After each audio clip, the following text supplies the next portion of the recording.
রহমান চাচা গ্রামের এক কোণে একটি ভাঙা ঘরে বসবাস তার। তিনি এতটাই গরিব ছিল যে তিনি একবেলা খেতে পেলে আর একবেলা না খেয়ে ঘুমাতে হতো তাকে।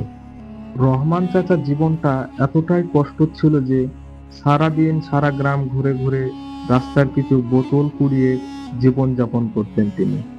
রহমান চাচা একদিন বিকেলে সারা দিনের উপার্জন দিয়ে তিনি একটি দোকানে দুটো রুটি আর কিছু সবজি কিনে নিলেন।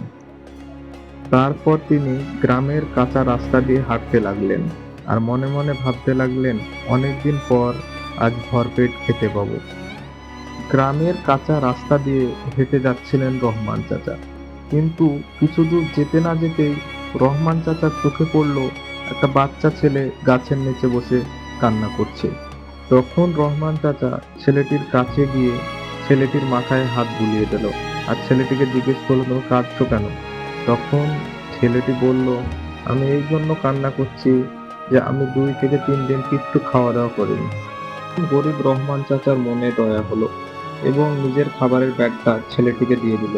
ছেলেটি খাবারের ব্যাগটা পেয়ে অনেক খুশি হয়ে নাচানাচি করতে লাগলো। ছেলেটিকে খুশি দেখে রহমান চাচাও অনেক খুশি হলেন এবং প্রতিদিনের মতো খালি হাতে রহমান চাচা বাড়ির দিকে রওনা দিলেন। প্রতিদিনের মতোই রহমান চাচা আজও খালি হাতে বাড়ি ফিরলেন এবং ক্ষুধার্ত অবস্থায় তিনি যে তার বিছানায় শুয়ে পড়লেন। সত্যি বন্ধুরা, রহমান চাচার মতো মানুষ এখন আর কয়টা পাওয়া যায়। আশা করি আপনাদের ভিডিওটা ভালো লাগলো। সামনে আপনাদের জন্য এর চেয়েও ভালো ভিডিও আনার চেষ্টা করব।